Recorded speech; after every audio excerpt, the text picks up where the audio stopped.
Today's case takes place in Wenzhou, a bustling commercial city in Zhejiang Province, China. Here, every breeze carries the scent of money, where glamorous fashion shows, luxury car exhibitions, and expensive advertising campaigns have opened golden doors for countless young women dreaming of fame. This vibrant atmosphere has magnetically attracted numerous recent graduates, eagerly stepping into the alluring world of modeling. Li Lu, a girl born in 1992, was one such typical example. After graduating from Wenzhou University, this young woman from Meishan, Sichuan, was captivated by Wenzhou's dynamic lifestyle and entrepreneurial spirit. With a heart burning with passion to conquer the fashion industry, right after her graduation ceremony, Li Lu was determined to pursue a professional modeling career. However, in Wenzhou, a city where commercial economy has reached its peak, the modeling profession serves as both a bridge, bringing countless young people closer to their dreams, and harbors unpredictable dangers that few can foresee. On December 6, 2015, shocking news rattled the entire Wenzhou modeling community. 23-year-old model Li Lu had mysteriously vanished without a trace. This girl, once a familiar face with a radiant smile like morning sunshine, now left behind only 2 social media posts, seemingly ordinary messages that became her final farewell. The first image was a hastily taken selfie backstage after a commercial performance. In the frame, Li Lu wore elaborate makeup, beaming with joy, and making a victory sign carefree before the camera. The second post carried the adorable tone of a young girl. "Couldn't grab any red envelopes again? Why is my luck so terrible?" Who could have imagined that these 2 everyday emotional posts, uploaded at exactly 7:59 p.m. on December 4th, would be the last digital footprints Li Lu left in the virtual world before disappearing forever from this life? Li Lu's disappearance was like a small pebble thrown into a calm lake, creating ripples throughout the Wenzhou modeling community. This Sichuan girl, standing impressively over 5 feet 7 inches, had begun her journey to conquer her dreams since her sophomore year. The journey from distant Chengdu to prosperous Wenzhou, from university lecture halls to glamorous fashion runways, Li Lu had gradually made her mark and established her position in the competitive modeling world. Her schedule was always packed. From artistic advertising photo shoots to serving as a model at luxury car exhibitions or high-end commercial performances, Li Lu's life was like a never-stopping machine, always in motion and full of energy.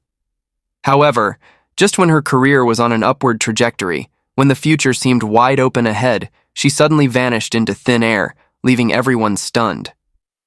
The plea for help, "Please help find Li Lu," began appearing and spreading at lightning speed across WeChat groups within the Wenzhou modeling community. These lines of text, carrying deep anxiety and confusion, were quickly shared widely on Weibo and WeChat, creating a wave of social media searches. The missing person notice was distributed widely with haunting content. Advertising model Li Lu, 23 years old, had been missing without news for over 72 hours. Only one clue remained like a fragile thread: a brown Mazda 6 with license plate Zhejiang C8 XB67. Security cameras had captured the last image of Li Lu in this very car. However, while the search announcement spread rapidly across social media, people still held on to a fragile thread of hope. No one could accept that the girl who had always been radiant like morning sunshine, who always radiated positive energy, could have met with misfortune. But the truth became more frightening when, while the entire city was actively searching, the last signal from Li Lu's phone was discovered near Mount Daluo, a desolate mountainous area on the outskirts of Wenzhou. After that, the signal fell silent, as if swallowed by the pitch-black night and thick fog. The haunting question arose: what had caused Li Lu to go to such a remote and desolate area of Mount Daluo? And why had that mysterious Mazda taken her down a path from which she would perhaps never return? On the evening of December 8th at exactly 8 p.m., the emergency phone at the Lucheng District Public Security Bureau in Wenzhou rang through the dark night. The call came from Sister Fan, Li Lu's closest friend, her voice filled with worry and unease.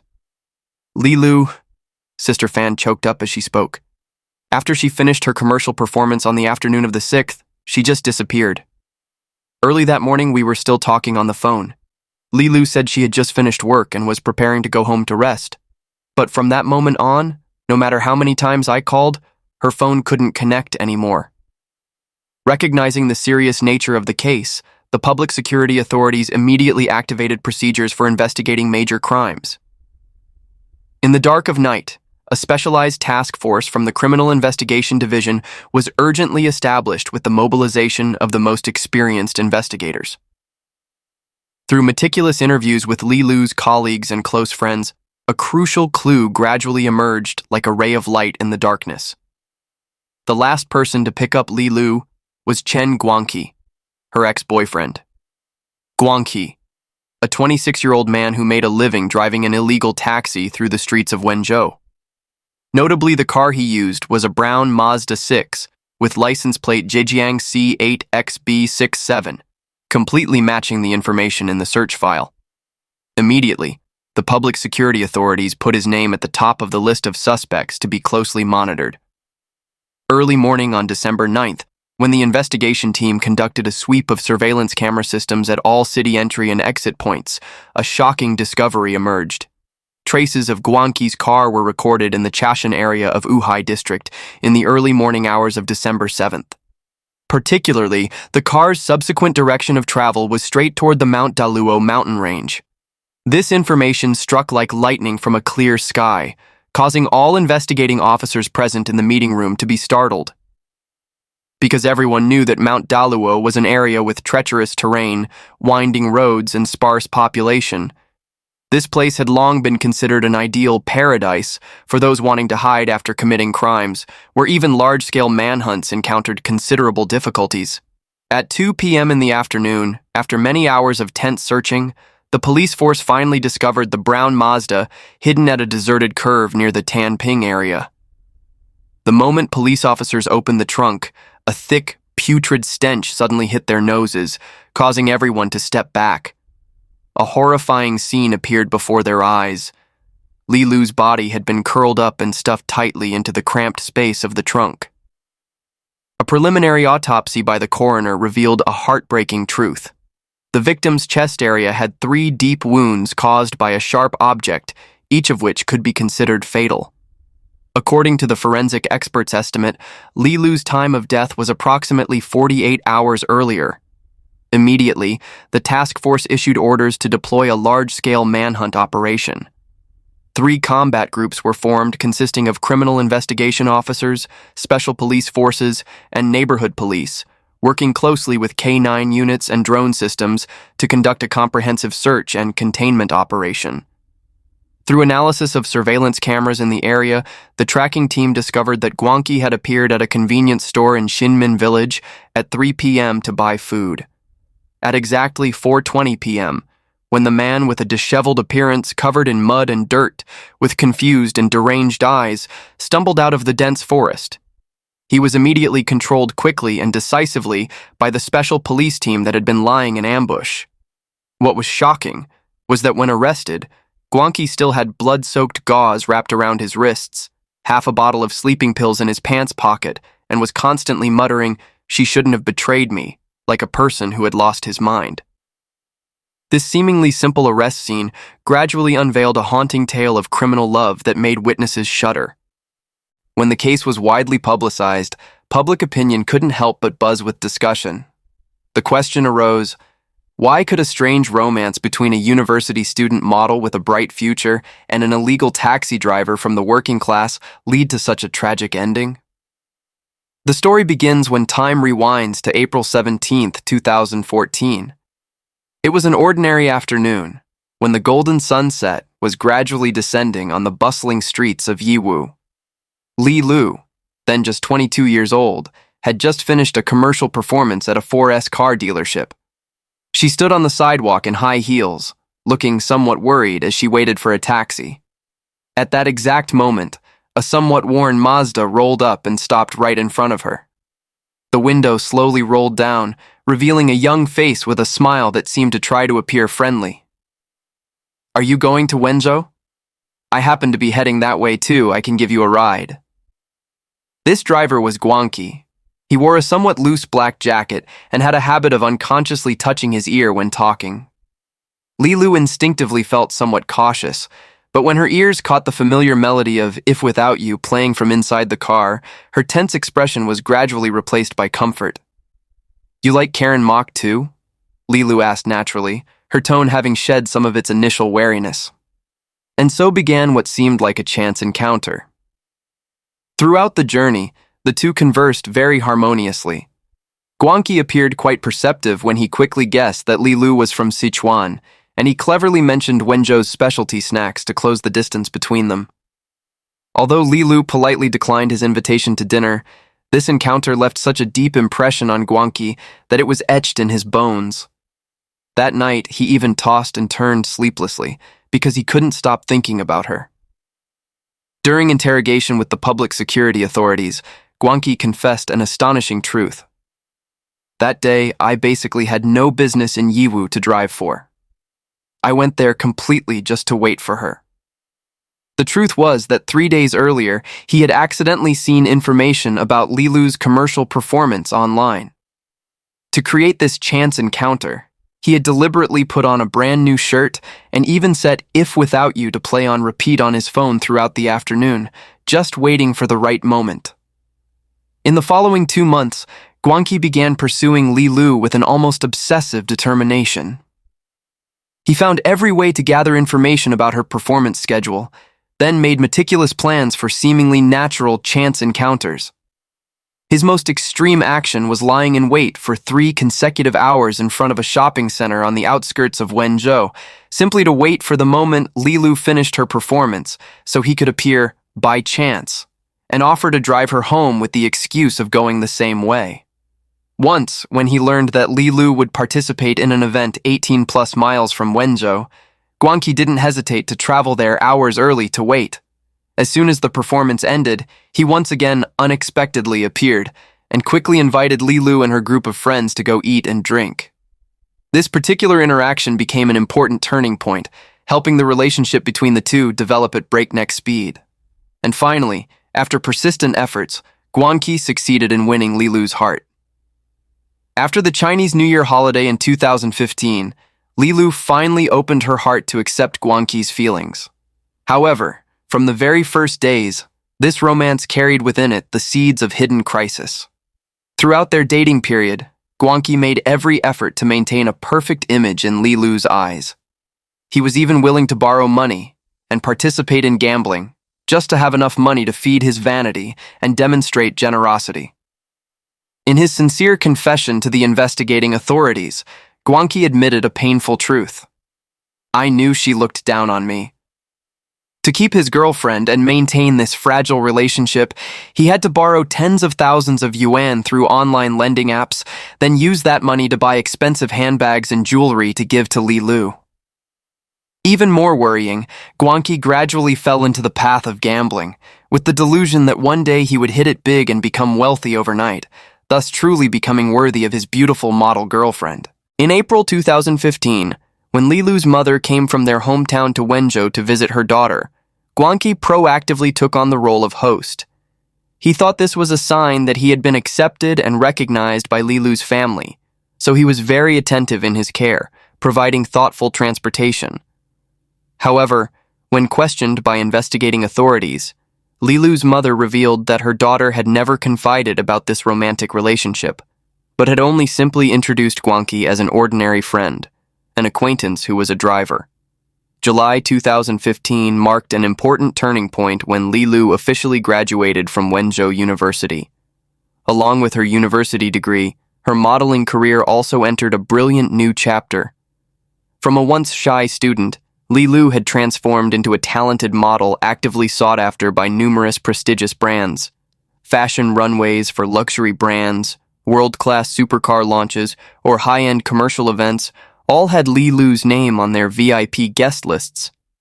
Her work schedule became so packed that there wasn't a single gap, and the caliber and class of venues she frequented continued to rise. What was special was that every time she participated in events, organizers always sent luxurious Mercedes-Benz cars, high-end BMWs, or even million-dollar supercars to pick up Li Lu in a professional and dignified manner. This scene created an almost heaven-and-earth contrast with Guanqi's old, worn, illegal taxi.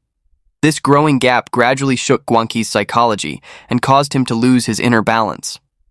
Through detailed interrogation sessions, the public security authorities learned that he often had to endure waiting alone and painfully outside event venues for hours on end, only to ultimately have to helplessly witness Li Lu stepping into other luxurious supercars and leaving.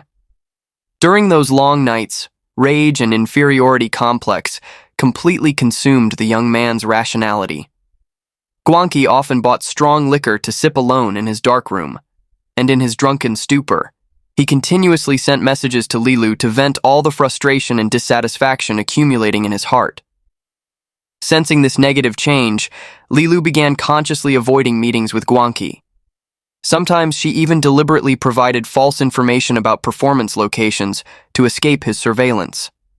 This only increased Guanqi's suspicions, and he began excessive controlling behaviors like checking her phone or monitoring every activity in Li Lu's schedule. The arguments between them became increasingly fierce, and the sweet memories of the past gradually vanished like smoke. To salvage the relationship on the brink of collapse, during the National Day holiday in 2015, Guanqi meticulously planned a romantic island trip.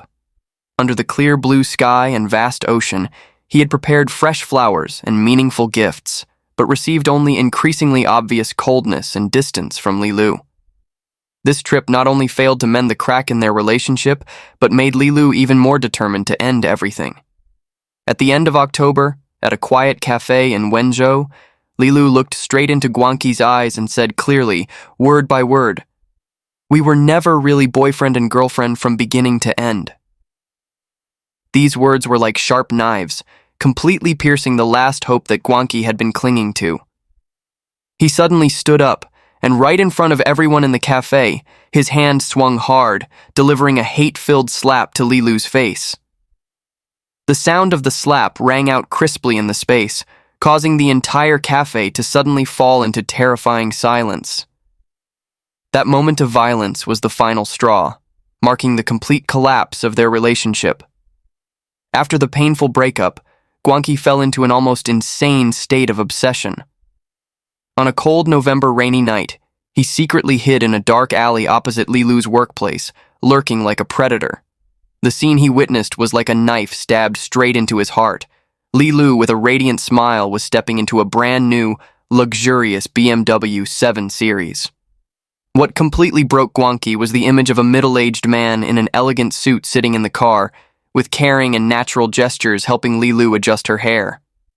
That intimate moment struck like lightning, making him feel his world completely collapse. Early morning on December 6th, in an unstable psychological state, Guanqi posted on his personal Facebook a status full of implications and concern.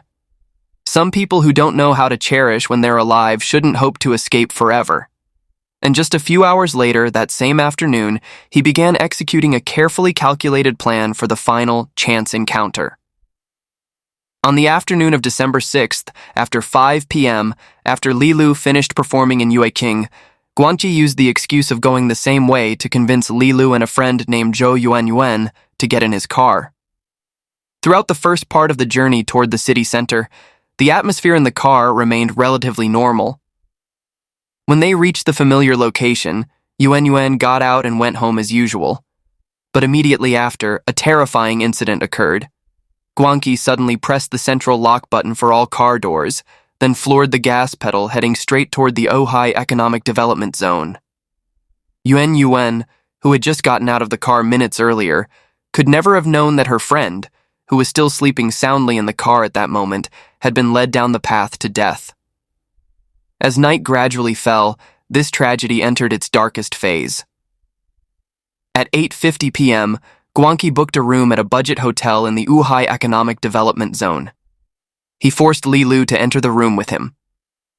In the cramped and stifling room, Li Lu desperately resisted, and finally took advantage of a moment when Guanqi let his guard down to hastily escape from the room. However, This precious opportunity for escape lasted only a few brief minutes. Guanqi, in his rage, quickly chased after and recaptured Li Lu, then forced her back into the car. The car continued racing into the darkness, heading deep into the winding roads of Mount Daluo. When the car finally stopped at a treacherous mountain road section beside a steep cliff, Li Lu's desperate pleas echoed through the silent forest. "Please, I beg you to let me go home." But by this time, Guanqi had completely lost his reason. At exactly 9:40 p.m., under the pale and cold moonlight, Guanqi pulled out the fruit knife he had prepared beforehand and, in his madness, brutally stabbed multiple times the girl he had once loved passionately. The autopsy report conducted by the coroner afterward revealed that the wounds on Li Lu's chest and neck were several centimeters deep, each stab executed with brutality and carrying deep hatred. Most terrifying was that after committing the horrific crime, Guanqi showed abnormal calmness. He stuffed Li Lu's body into the trunk, then drove home as if nothing had happened. Even the next morning, he could still sit and eat breakfast with his parents naturally, chatting lightly about the weather or neighborhood trivia.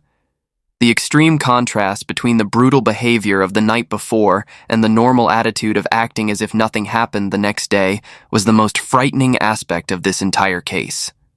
Late on the night of December 8th, in desperate mood, Guanqi drove his brown Mazda back to the Mount Daluo area. At a location near the crime scene, in extreme anguish, he swallowed an entire bottle of sleeping pills with the intention of ending his life. However, fate seemed to mock him. Due to frequent and long-term use of sleeping pills, his body had developed drug resistance, and Guanqi unexpectedly woke up after the coma. This was exactly when the arrest we mentioned earlier occurred. When law enforcement was deploying a large-scale manhunt operation at Mount Daluo, Guanqi, with his confused mind and staggering steps, was slowly walking down the mountain when he was immediately discovered and arrested. Looking back at this twisted emotional relationship through the accounts of those who knew the situation well, everyone feels a suffocating horror. The way Guanqi controlled Li Lu had exceeded all normal boundaries and become a sick obsession. He not only demanded that Li Lu share her real-time location on her phone at all times and places, but also had the habit of appearing unexpectedly at Li Lu's workplace to check in a frightening manner. A friend in the industry shared a painful memory. Once, when Li Lu wore a gorgeous evening gown prepared by the event organizers, Guanqi screamed like a madman. "Dressing so revealing, who are you trying to seduce? Don't you know shame?" Friends in the modeling community still remember clearly the image that night. Li Lu alone backstage, silently wiping away tears, but still bravely stepping onto the runway and completing an excellent performance. In the beautiful memories of her close friend Yuan, Li Lu was always a strong girl who never stopped working hard for her dreams. She often shared with hopeful tone, "I'll work hard for a few more years, and when I save enough money, I'll fly to Paris to study and improve myself." When recalling the fateful day the crime occurred, Yuan could never forget the image of Li Lu's face as she slept soundly in the car. Her long eyelashes still had pieces of false eyelashes that had come off after the performance. "At that time, I just thought I wanted to let her sleep a little more," Yuan choked up recounting. That kind decision, leaving Li Lu in the car instead of waking her, became the greatest regret and self-blame in Yuan's life. The most heartbreaking aspect of the entire case was that while Li Lu's family was frantically searching everywhere in panic, Guanqi could remain frighteningly calm to fabricate elaborate lies. He sent WeChat messages to Li Lu's brother with content. "We're on the mountain watching the sunrise, the phone signal isn't very stable here," and carefully attached a previous photo of the two together. But precisely when Guanqi was sending these false messages, according to the forensic investigation results, Li Lu's body was curled up in the cold trunk. Particularly heartbreaking was that under her fingernails were still blood and flesh from Guanqi, clear evidence that Li Lu had desperately struggled, fighting until her last breath in the most terrifying moments of her life. Looking back at this complex and twisted relationship, there's a paradoxical, thought-provoking point. While all of Li Lu's friends knew about this romance and considered it normal, her mother, the person closest to her, had never once heard her daughter mention it. Throughout the interrogations, Guanqi repeatedly emphasized a detail that made him feel deeply wounded. Li Lu had denied his role as her boyfriend in front of others many times, which made him feel humiliated and seriously insulted. So where did these two people really place this relationship in their hearts? Along with Li Lu's sudden departure, the answer to this question was forever buried and could never be completely restored. However, when analyzing the developmental trajectory and life contexts of both people, we can clearly see this was a relationship that carried irreconcilable contradictions and conflicts from the beginning. Li Lu, a 23-year-old girl who had just graduated from Wenzhou University in the most brilliant period of her youth, with a solid educational foundation and a future career full of prospects. In contrast, 26-year-old Guanqi was an unemployed young man with only a high school diploma, making a living driving an illegal taxi, and had to squeeze with his parents in old, cramped housing. Particularly concerning, although Guanqi had an introverted personality, he carried extreme vanity. He often indulged in online games and gambling, and didn't hesitate to forge work documents just to maintain a respectable appearance in front of others. These two people had too great a disparity in every aspect, from family background and educational level to life values. This imbalance from the beginning had silently sown the seeds for the painful tragedy that followed. Finally, in December 2015, Guanqi received a death sentence with a 2-year reprieve. In this heartbreaking case, Guanqi naturally must bear full legal responsibility for the horrific crime he committed. But Li Lu's story is also a warning to all of us. In love, maintaining clear boundaries is not a display of coldness, but necessary wisdom to protect oneself. Because true love can only ever be built on a foundation of mutual respect and understanding, never on possession and control. What do you think about this case? Please share your thoughts in the comments below. Thank you for following along and see you in the next videos.